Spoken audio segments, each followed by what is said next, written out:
Sure. Although, here they come. Hello, everyone. Welcome to our session about working with scripted REST APIs. We're happy to have you all here today. I think we'll have a good session with Mohit. And it's getting close to knowledge time when I get my crazy glasses out. Um, so we'll get started in about another minute or so. We'll give everybody a chance to get logged in and get situated. If while you're coming in, if you want to just drop in the chat where you're coming in from today, we always like to know where folks are dialing in from. And I am coming in from rainy Minnesota today. It's one of those kind of days where you just want to curl up with a good book. But that won't be happening today because I'm at work. So how about everybody else? Windy Chicago, yes. All right, yes. I went to college near Chicago and it is the Windy City. There's no doubt about it. Maybe. Anybody else? I see Alokis here today. Welcome. And like I said, okay, we're just at 3 minutes after the hour. So we're going to go ahead and get started. So let me kick us off here. So like I said, today we are working with Mohit, who's going to talk to us about how to work with scripted REST APIs. It's a very specific topic. So I'm glad to see a lot of you dialing in here and joining us for this. We always do have to start with our safe harbor slide, which is where we say that if there are any statements made about future capabilities or features in the product, that these are not promises that they will actually happen or on the timeline mentioned. And I do also like to just remind everybody at this point that this session, of course, is being recorded. So to please not share any confidential information during the webinar. With that being said, this is our agenda today. So we'll do our introductions here so you can learn a little bit more about Mohit. And then we'll talk about the topics, which are integrations in general, what are scripted REST APIs and why you would use them, authentication versus authorization, properties of scripted REST APIs, best practices, and then we'll open it up to questions. And of course, if any of you have been to my Ask the Experts webinar, you know I love me a poll, so there'll be a couple of polls as well.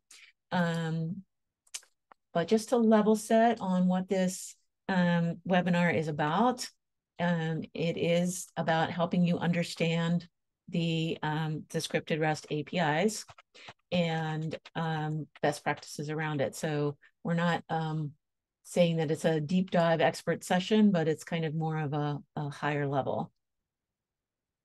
And Mohit, if you want to go ahead and introduce yourself before we get started. Sure. Thanks, Peter. Thank you for having me today. Hi, everyone. Good morning, good evening. This is Mohit. I am having close to 10 years of experience in ServiceNow. I am working as a senior ServiceNow developer, and I am an MVP. It's 3 years in a row now. I've been sharing ServiceNow stuff through community, through LinkedIn, or through any other social media where I have reach. And today I'm here with you guys to present another session on scripted REST APIs. I think you guys will enjoy it. That's all from my end, Britta. Okay. And you want to go ahead and start explaining what are integrations? Why are we here? Sure. So, as today's topic revolves around scripted REST APIs, but before that, we would like to understand what is an integration.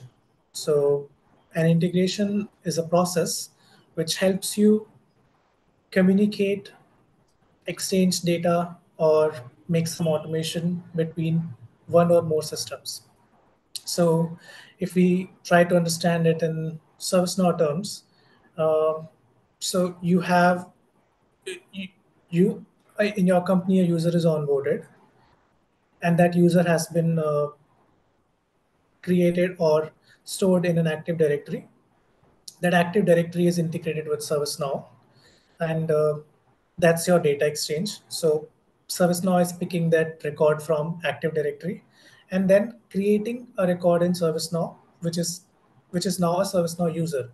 So we see we got a data from some other system.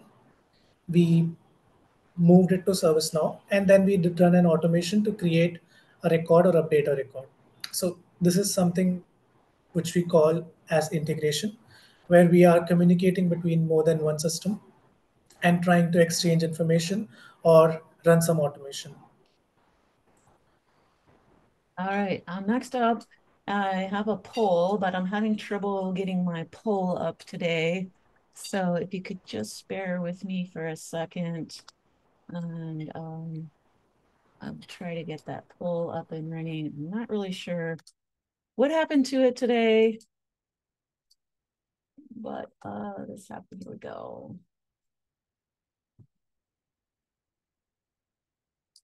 I'm really sorry, folks. This has never happened to me before. I've lost my ability to see the polls, which is not cool. All right, here we go. Here it is. All right, so let me go ahead and launch. Whoops, sorry, launched the wrong one. I'm getting a little flustered here today. Okay, so we wanted to first ask, what integrations are you familiar with? Are you all seeing the poll okay?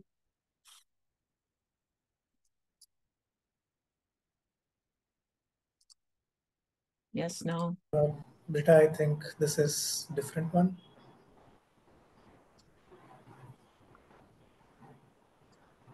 Okay. Yeah. Yeah.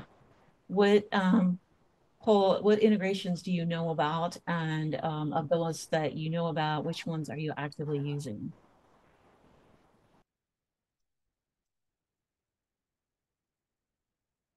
Can everybody see the poll?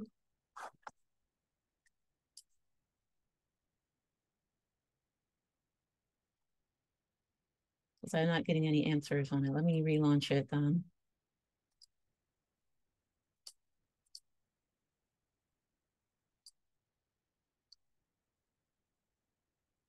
All right, it's not launching. It says it's launched, but are you seeing it? I don't think anybody's seeing the actual poll.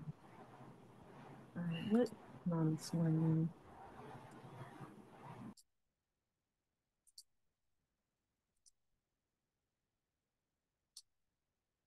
Sorry about this.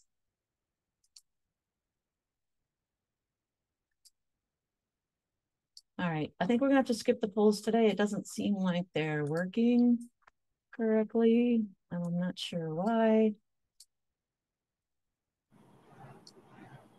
All right, so we'll keep moving here. Maybe you just want to drop in the chat what integrations you're using. Okay, some people were able to see the poll. All right. We'll move on then since I'm having trouble with the polls. And I'll turn it back to you, Mohit. Sorry about that. No, no problem, Brita. That's totally fine. So, as we understand now what integrations is, we have a different type of methods or a different processes or ways to integrate within ServiceNow. So few of them are listed here: outbound REST SOAP messages, integration hub, mid server, import sets, email inbound actions, scripted REST APIs, which is our topic today, and table APIs. If I speak a little about these, um, we have outbound REST and SOAP messages.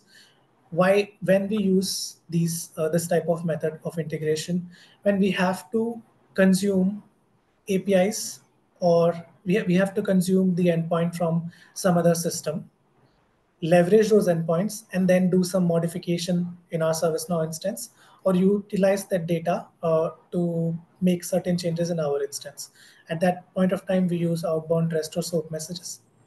Integration Hub is mainly used when we have out-of-the-box integrations. For example, we want to integrate our ServiceNow instance with Slack, or we want to integrate it with Salesforce or any other known tool which is for which we already have spokes available in our integration hub, out of the box spokes, or we can even customize those spokes to leverage our use case. Then third one is mid server. It is mainly used when we want to integrate with the system which is behind a firewall, or it's an on-prem instance which is not directly available on internet.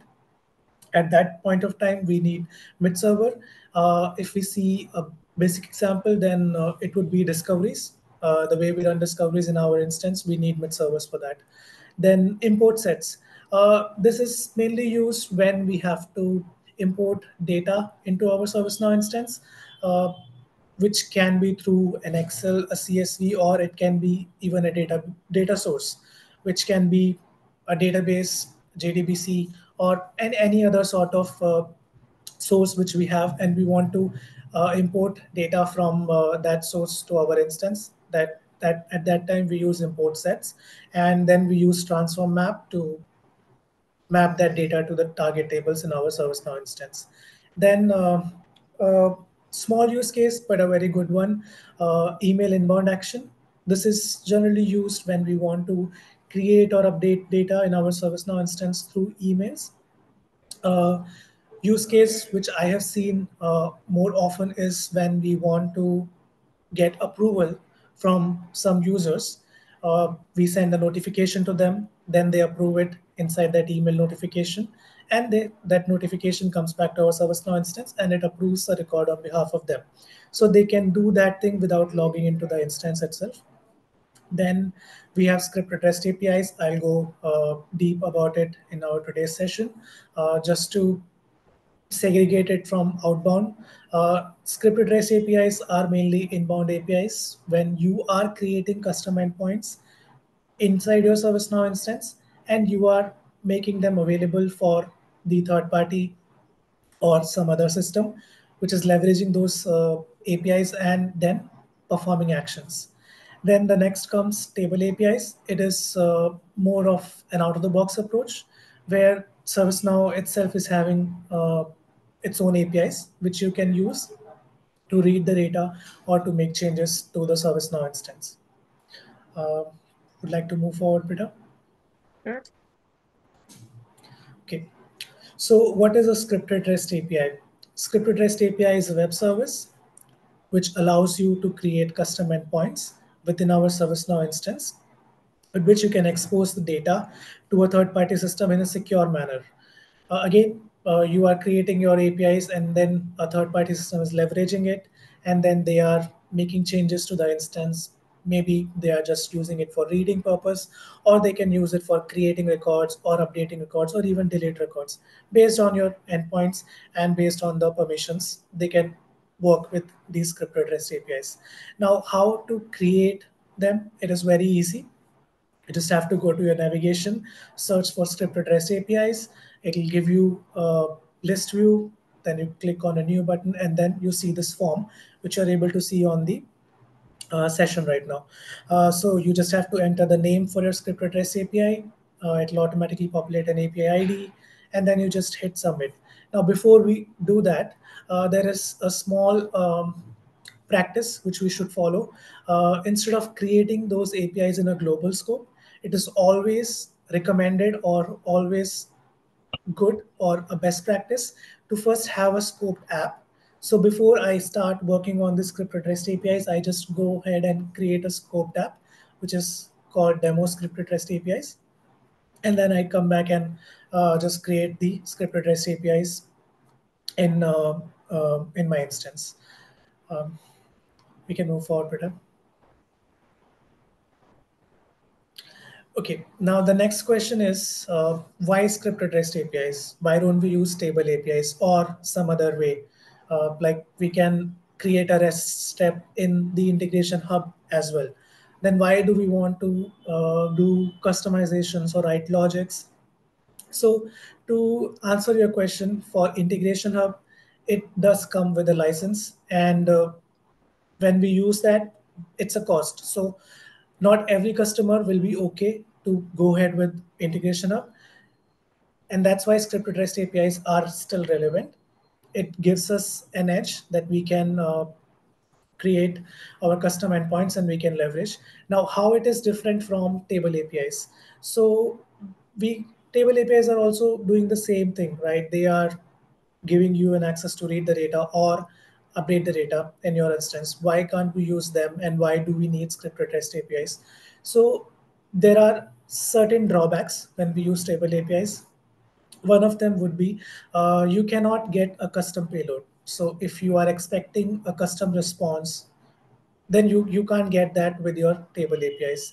Table APIs cannot be of help when you want to fetch your information from multiple tables or your logic is quite complex. You cannot get that from table APIs.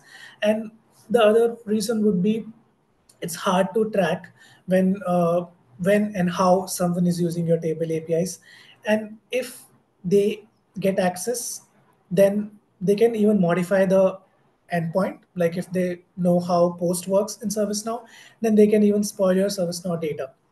So that's why we would like to avoid. And one more reason, we cannot validate the response. I mean, we cannot validate the request before providing the response to through the table APIs. So if they are passing some junk data, then again it will be spoiling your ServiceNow data. So we would like to avoid them. And all these things we can rectify with our scripted REST APIs. It allows customization for your payload. It supports fancy authentications. It is easy to maintain.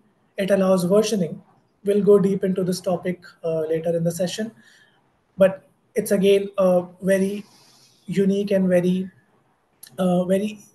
very good use case which scripted REST API provides, with which we can maintain our APIs in no time. And the last one is it supports multiple request and response formats. So with scripted REST APIs, we do have application JSON, application text, or application XML. But generally, as a standard, we use application JSON for the REST APIs. Next slide, please. Yep. So we're going to go off to another poll here, and I've got my polls under control now. So this will hopefully be, you'll see the question here. We're asking if you know the difference between authentication and authorization, because that is the next topic that we're going to talk about. It looks like the majority of people do, but some people do not. So hopefully this will be instructive for them. All right, we've got 100%. But that's a bit more responses coming. So the majority of people do know what this is. So that's the good news. So this will be a review for you, but we're just going to touch on this for a moment anyway, just to reiterate. Sure. So as I got to know, most of you are already aware of what is authentication and what is authorization. But I've seen people often getting confused as both the terms sound similar, and but there is a very thin difference between them. So first, let us understand this with a practical example. Suppose you're heading to your office. You have your ID card with you. You swipe in on the swiping machine, and it lets you inside the office. So that is your authentication. You are an authentication. You are an authenticated user who has access to enter inside the office premises. Now, once you're entered inside the office with that badge or with that ID card, what all rooms you can access? Can you go to all the meeting rooms? Can you access cafeteria? Can you access some restricted areas? So that is your authorization. What all permissions do you have with that ID? So that's about authentication and authorization in layman terms. Now let's understand this in ServiceNow terms. So you have your instance, you need a login ID and password to log in to that instance. That's your authentication. Now, once you're inside the instance, what all modules you can access, what all operations you can perform. Can you read the data? Can you update the data? Can you create the data, or can you delete the data? That's your permission set. That comes with your authorization. So I hope this clears what is authentication and what is authorization. Now So that, we would like to move forward and understand what are the best practices as we go more deep into our scripted REST APIs while developing them, while working with them. What are the best practices we follow? So let's understand first with authentication. we should avoid basic authentication. The reason why we should avoid basic authentication is it comes just with a username and password. If that username and password is leaked, or if someone who is not authorized get access to those credentials, they can play with your APIs and they can contaminate your data. We don't want that to happen. So we should avoid basic authentication. The next up here is OAuth 2.0. So this is more secure. We should always prefer OAuth 2.0 wherever possible. Now, how it is more secure? As it works with a client ID and a secret along with an access token. That access token, you can set a limit for that access token to expire, and you can set a limit for a refresh token also to expire. In that way, even if someone who is not authorized and get access to those credentials, you can always block them out and you can safeguard your system and your integration. Now, once we have our OAuth 2.0 enabled, we would like to enforce it, and that we can do with the help of REST API access policies. Let us understand how OAuth 2.0 works. So in order to create OAuth 2.0, first we need to create an entity which comes under application registry. So if you just type system OAuth in your navigation tab, you'll see an option to application registry. Over there, you will see many different types of OAuth application. So what type of OAuth application you want to create, that totally depends on your use case and mainly how your authentication server works.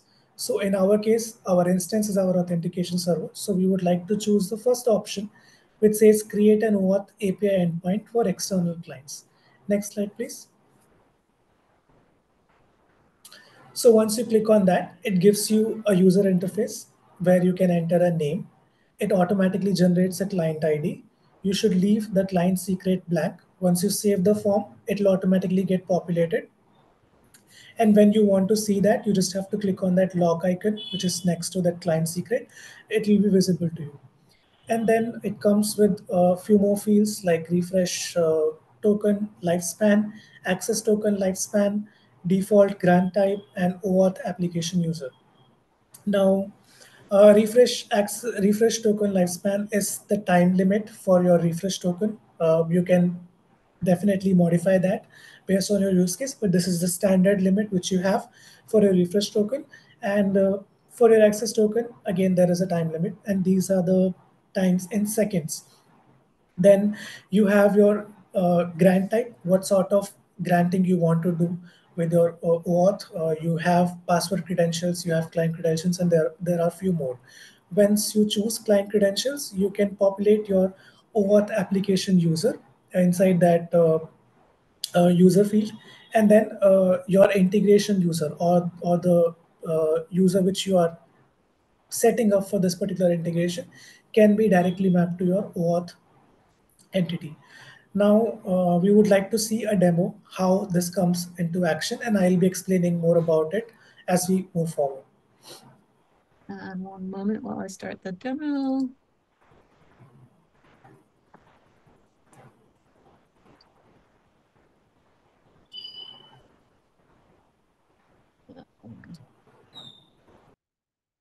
And sorry, I am just don't have my stuff together today, I guess. I'm sorry, everybody. I was trying to there.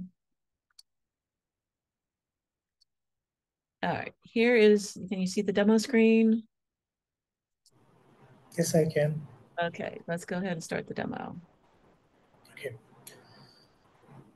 So you type OAuth in your navigation bar, then clicks on application registry, then you click on new, and you see that screen where you have multiple options to choose. For our use case, we are choosing the first one, as I explained earlier. And once you click on that, it will take you to the next screen. Yep. Now you can enter your information. You can give a name to your OAuth entity. As you can see, client's ID is already populated. REST APIs. Then Your client ID is already populated. Client secret, we can leave blank. It will be populated once we save the record. Then we have our refresh token lifespan. Well, this is a token which is used to suppose if you have lost your access token, then you can use a refresh token to get a new token, which will be used for your OAuth entity. And then you have your access token, which you have to pass on whenever you're hitting the API endpoint. Now, with the Washington release, we got another option, default grant type as client credentials. With this, what happens now is earlier we used to pass the integration user credentials along with the uh, OAuth client ID, client secret, and the access token, along with the OAuth client ID, client secret, and the integration user credentials to get the access token, and even to pass when we want to hit the endpoint. But now with the new release, we don't have to do that. We have an option to choose client credentials where we can populate our integration user, and we just have to hand over the client ID, client secret, and the access token to the third party system, and they can leverage our APIs without any hassle. In this way, we are not sharing the credentials of our integration user with them. So we can move to the next slide, Peter. Let me start the share again. While I'm starting the share again, Loki had a question. Does it use JWTs internally? Well, you have the option to do that. I mean, we had the options to create our OAuth entity initially. There is one option to use JWT as well. So when we saw our first screen, uh, we can choose that. That totally depends on your use case, how you want to leverage the OAuth authentication. I think we would like to go one more slide back, Peter. Oh, Yeah. Hope that answers your question. Um, and I'm sorry, I got it. All right. I'm sorry. Send me to Double Clickers Anonymous today. uh, So now that we have set up our OAuth entity, we would like to enforce it. And in order to do that, we can use REST API access policy. Now, in order to use this, we need to enable certain plugins, but that is already enabled out of the box in fresh instances. But if you're using an old instance, I have provided a link to get an understanding on these topics in a blog, where you will have the list of the plugins which you need to start with these features and these functionalities in an old instance. If you're using a fresh instance, then it is automatically enabled. So what we need to do as part of REST API access policy, we need to create a record. We need to set up our API. We need to just choose it from the drop down in REST API drop down list. We choose our API over here, and then we have multiple options. First one is global. If that is checked, then the OAuth entity which we are trying to map, that will be mapped across all the global APIs which we are having in our ServiceNow instance. If we disable that, then it let us choose a specific API for which we want to enable this REST API access policy. Then we have three more checkboxes over there. One is apply to all methods, then apply to all resources, and apply to all versions. So apply to all methods means get, put, post, delete, patch, whatever methods you're having in your API, it will be applied to them. If you disable that, then you will be having an option to choose to what all methods you want to apply or you want to enforce your OAuth authentication. Then next goes with the resources. If you choose that, if you disable that, then you will be having an option to what all resources in your API you want these methods to be applied. For example, you have your get resources, you have your put resources, or you have only specific, you want it to be applied to a specific get resource, then you can choose that. Same goes with your versions. So I'll be explaining more about it, how the versions work in scripted REST APIs. But if you choose this, then it'll be applied to all of your versions. But if you disable that, then you have an option to what all versions you want your OAuth authentication to be applied to. We can move to the demo, Rita. Yes, one moment. And while I'm doing that, there was another question that came in from Salva. She wanted to know, what is a redirect URL for? Uh, Redirect URL for exactly where she's trying to ask this question from. If she can explain a bit about it more. I was going to unmute, but I think she might, oh, here she is. Salva, I allowed you to unmute if you want. Yeah, it's on the what page, Mohit. OAuth page, is it? Yes. Yeah. Okay, I might have to take a look on that, Silva. I'll get back to you. I'll try to answer your question. Okay, thanks. Mhm. I'm sorry for calling you a she, Salva. I'm going to go ahead and start the demo then, Mohit. Yes, please.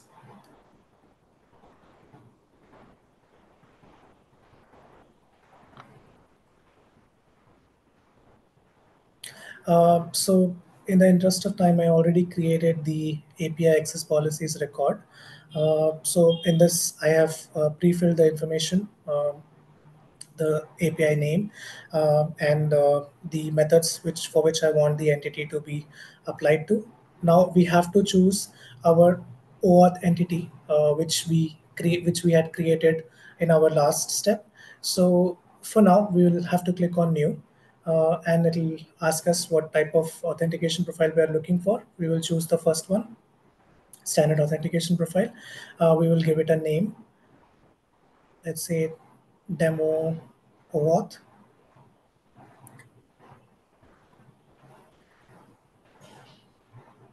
profile, and then we will choose the type.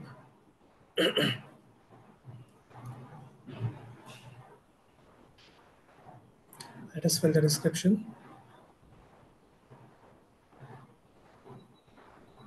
And here we will choose the type as OAuth. Now we have another box in front of us. We'll have to search our authentication entity which we created, and let's hit on submit. Now, just to double sure this, we are choosing the correct profile. Yeah. So with this, our authentication profile is tied to the REST API access policy. Now, whenever we want to use our APIs, we will have to allow, it will be only allowed with the OAuth authentication. Even if someone is having access to our integration user credentials, they will still not be able to access to the APIs as long as they don't have our client ID, client secret, and the access token. So that's how we enforce so that nobody is able to access to our APIs through basic authentication. We Right. can move forward, Peter. Oh, Next slide, please. Sorry. Okay, now that we are done with the authentication, we would like to understand some best practices around authorization. So we know by default, scripted REST APIs, they don't follow your table level ACLs. So in order to make them abide your table level ACLs, when you're writing your logic in the script include or in your API resource, make sure you use glide record secure instead of glide record. That automatically abides to your table level ACLs. With that way, you don't have to worry about the ACL stuff. It will be incorporated as when the user is trying to hit your endpoint. And another important feature, that on the scripted REST APIs page, we have a list of default ACLs. So we should not choose the default ACL which comes with the system out of the box, as that gives the access to these APIs to all the internal resources of your ServiceNow instance. So we would like to change that. Instead, we would want to create a custom ACL of type as REST endpoint. Uh, like you can see in the screen, you can fill up the information and just give it a name and click on submit, and then we can move to the next screen. Can we move to the next slide, Peter? Yes. Once you do that, you will have to choose that custom ACL into the default ACLs list on your scripted REST API. Once you do that, when you start creating your API resources, it will automatically be added to those API resources as well. So that's about authorization. Can we move to the next step, Peter? Yes. Now we are set with our authentication and authorization, and we have suppose completed our APIs and we have published them. But client comes back and he says that I would like to modify the requirement for this particular endpoint, or I would like to change the way we are retrieving the get from our scripted REST APIs. Now, if we are not using versioning, we will have to keep our integration on hold, and it will be an outage. They will not be able to access our integration as we are working on the modification or modifying the endpoint to complete the new requirements. But with the help of versioning, we have that feasibility that we can keep our integration intact. We can keep our previous method available. They can still use that. Our integration will still be up and running. And in the backend, we can work on the second version of the API or the resource we want to make changes on. And once we are done with that, we can publish that API resource as well.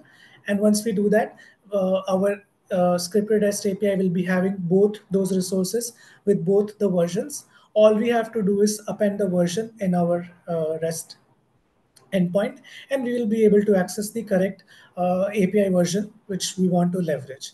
So we just have to take a note of this thing when we are enabling the versioning. If we disable the checkbox, mark make version v1 default, then we force the end user to append a version to access our endpoints. In this way, we are creating awareness that they don't accidentally hit to the wrong API endpoint and get a different response. So they'll have to append the correct version in your API endpoint, and they can get the correct response. Next slide, please. Yeah. So once you enable the versioning, you will be able to see the versioning in your versioning section. For example, for this API, I enabled 3 versions. You can see v1, v2, v3 is all lined up and all are active for now. Now this gives us another edge case. If we want to disable a version, then it disables all the APIs of that particular version in one shot. We can do that by going manually on the resource level as well. But this is another small and helpful way for us to do that in one shot. Suppose we don't want our v1 APIs to be used anymore, we can just make them active false. And then we have an option to keep whichever we want as default. Next slide, please. Yeah. So once you have enabled your versions, you can see that the versioning is already appended in your resource path, and you can even see the API versions listed in the API version column. Now, another good use case over here is if you see on the screen under the related links, there is a link called add new version. So when you click on that, it asks you, do you want to copy the resources from a previous version? So suppose you have your version 1 and version 2. Now you're working on version 3, and version 3 needs some changes from your version 2 or from your version 1. So you can choose that option, and it will copy the old version into your new API new API resource. In that way, you don't have to rewrite the whole code. You just have your old version with you, and you can just start working on the modification part. That sounds Next like slide, a win please. to me. All right. And since I'm going to relaunch this poll. So just curious what your knowledge is around REST API conventions. So this is a matching exercises. I've never done one of these before, so hopefully it works. There we go. So it looks like everybody's pretty clear on get and post. Put and patch and delete. So there's a few more coming in still. I think I should have put and patch separately. That would have created Oh, confusion. yeah. All right. I'm going to go ahead and end this then, and then we'll just take a quick look at the results.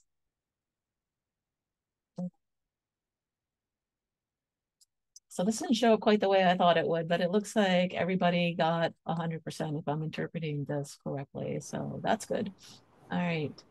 So we'll move on to talk about the REST API conventions in more detail. Yes. Oops, sorry. I Uh, don't know why that advanced. Previous slide. Okay. So I've seen when users are, I mean, I've seen some integrations, or I've seen some instances where people do use different convention, like they sometimes they use put for creating a request or post for updating a request. So that is that creates confusion to the end user or to the consumer who is consuming your APIs. We should always follow the standard convention. We should always use get for reading the data, post for creating the data, put and patch for modifying the data, and delete for deleting the data. Now, when we use put and patch, there is a special use case or a very thin difference between put and patch. When you choose put, it updates the whole record. When you choose patch, it modifies the fields which are passing in your request body. So that's a basic difference between put and patch. And that's where probably if we had created a poll differently, we would have got different answers. So yeah, so we should always use correct API conventions. And the next and important part is informative HTTP status code and error messages. So yes, you have developed your APIs. It is all working fine. It's all working as expected. But we should understand this thing that we should always return the correct response code and error messages if there are any error. So when we are reading the data, it should return 200.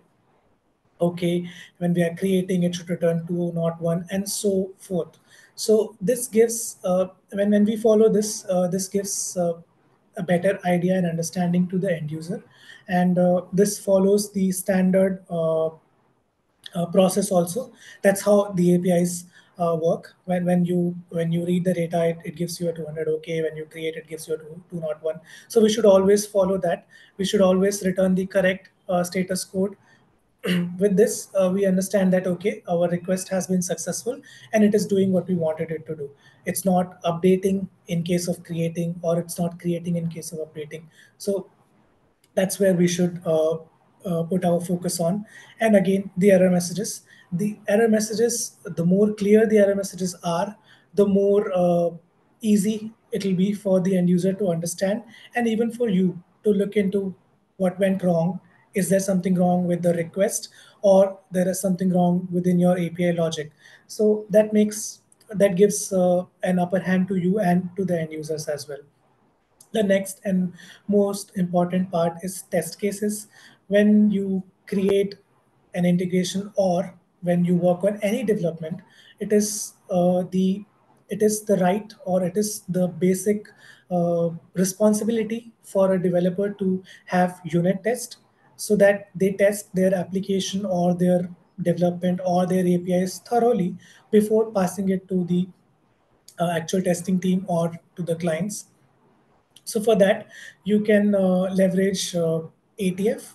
You can test your REST steps through it, or you can even administer some of your, sorry, some of your APIs with this. This is available inside the ServiceNow instance. And then you have your Postman. You can use that as well. It's a third-party tool which mostly worldwide people use to test APIs. So you can do that as well.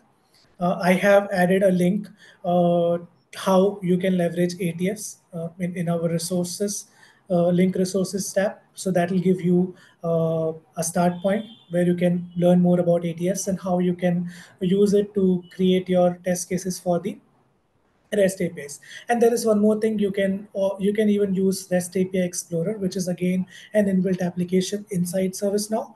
But with that, you will not be able to test your OAuth profile, I believe, because that will be sending the request as you, which is in most of the cases admin. So that will probably pass all your cases. So it's just a way for you to test. You can probably test your response message or response body through REST API Explorer, which is more easy to use, and you don't have to do any initial setup which you might have to do in your Postman.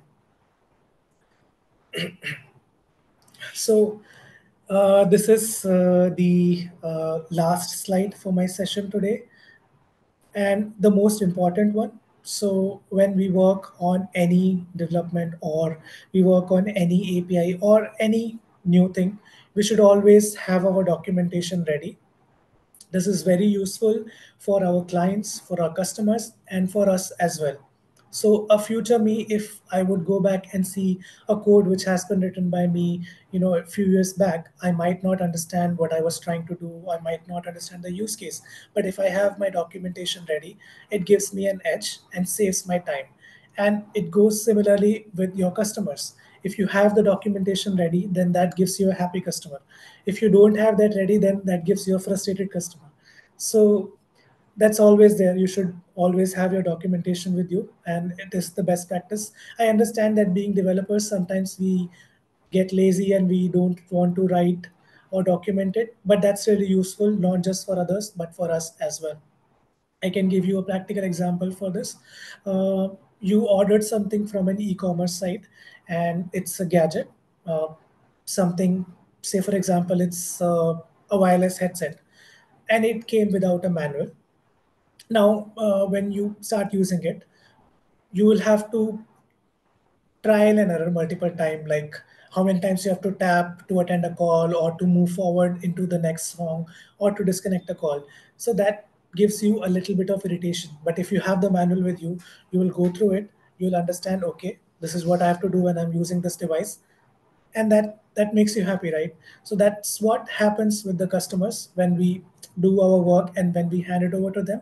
If they have a proper and neat documentation, it makes it easy for them to understand, and they can easily leverage your changes or your code and look into what they have requested for.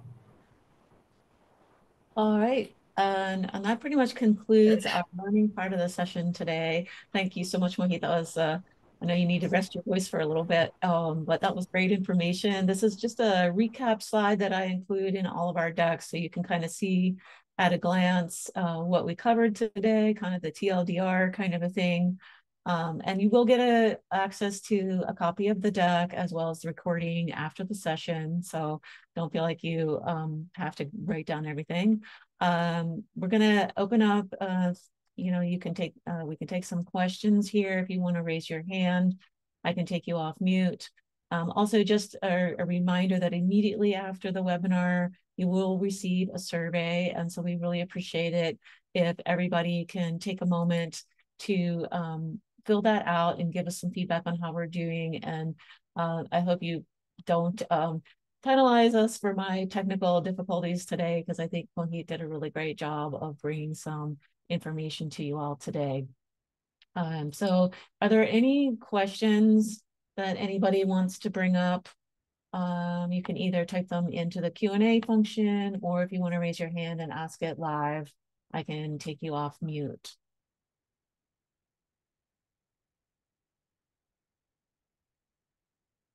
And there's no dumb. Actually, we do have one question in the Q&A, Mohit. What is redirect URL?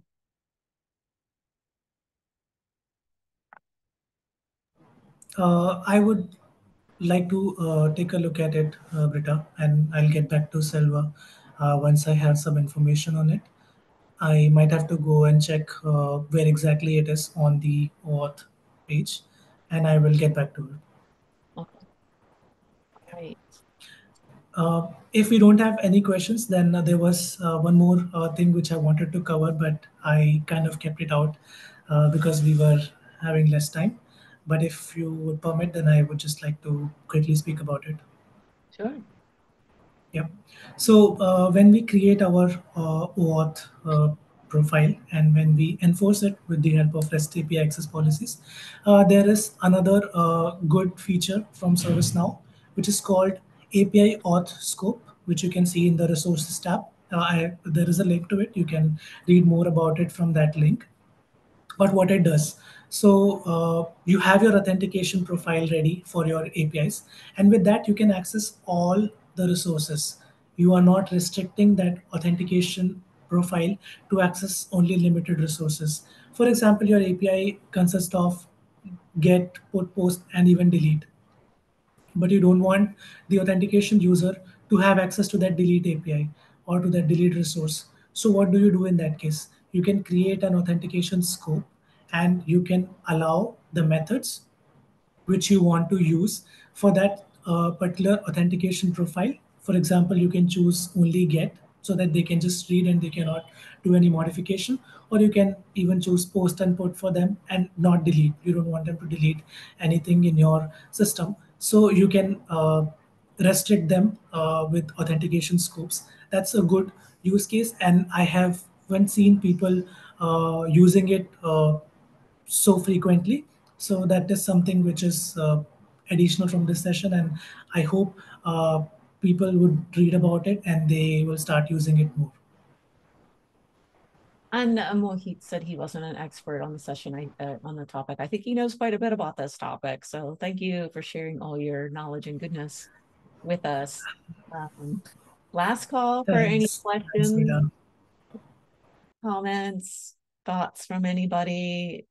Um, there was a question about, courses. So this resource page will list some of the courses that you can explore as a part of learning more about this. And also, I will be posting a copy of the deck and the recording within 48 hours onto the community site. And I'm also going to drop in a link to future sessions here. So the last link I just dropped in the chat, that is any future sessions that we have coming up.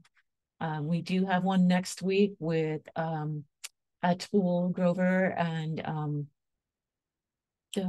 Selva, I believe. Yeah, they're going to do one on building your brand. So if you're interested in becoming an MVP or a rising star in our community, or you just want to be more visible to folks, that's a good one. And then we're going to skip a week for knowledge, and then the week after that we'll be doing a deep dive into Now Create. But you can see the rest of the session coming up in the listing there. And again, if there's no other questions, I can go ahead and wrap up here. And again, we do appreciate if you do take a few minutes to fill out the survey. And it's also your opportunity to tell us what topics that you would like to see us cover in the future. So it looks like we don't have any more questions here. So I'm going to go ahead and close out the session, and we'll see you next time. Oh, wait a minute. We have one question here from Loki. Any thoughts on MCP? Mohit, I don't know what that is. I am also not sure what MCP stands for. Um, Model Concept Protocol. Okay, I have no idea on it at this point of time. I would take a note of it and I'll get back to you with the answers better. Then maybe you can send it across to the users. Yeah, any questions that we leave unanswered, I include the question and the answers in that post. In the link that I sent you, there'll be a section there to go to this webinar, and I will post that and answers to any unanswered questions in there. So, okay. Last call. Anybody else? You have a few more moments, so I don't want to cheat you out of those moments. All right. Well, we will call it a wrap for today, and hopefully we'll see you next week or at another session in the near future. So thanks everybody for coming, and have a great rest of your day.